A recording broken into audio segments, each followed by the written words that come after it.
Ikumpara natin amigo yung kalawa na to. Ito yung kulay sa bago, may black.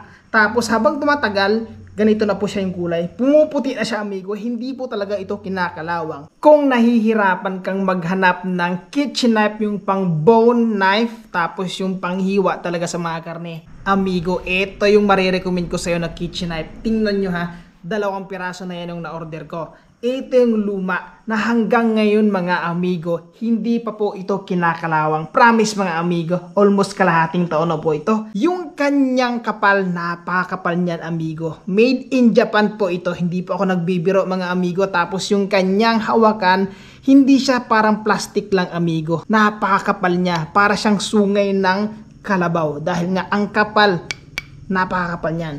Ito naman po yung bago. Ang kagandahan dito, amigo, ay meron siyang sakuban. Ayan, maliban sa sakuban mga amigo, meron siyang butas dito. Ayan, pwede mo siyang ganon-ganon. Ikumpara natin amigo yung dalawa na to. Ito yung kulay sa bago, may black. Tapos habang tumatagal, ganito na po siya yung kulay. Pumuputi na siya amigo, hindi po talaga ito kinakalawang. Talaga namang napaka-quality nito mga amigo. Pang heavy duty po talaga. Ayan po. Sa mga gustong bumili mga amigo ng ganitong klaseng kitchen knife, ilalagay ko yung link dyan po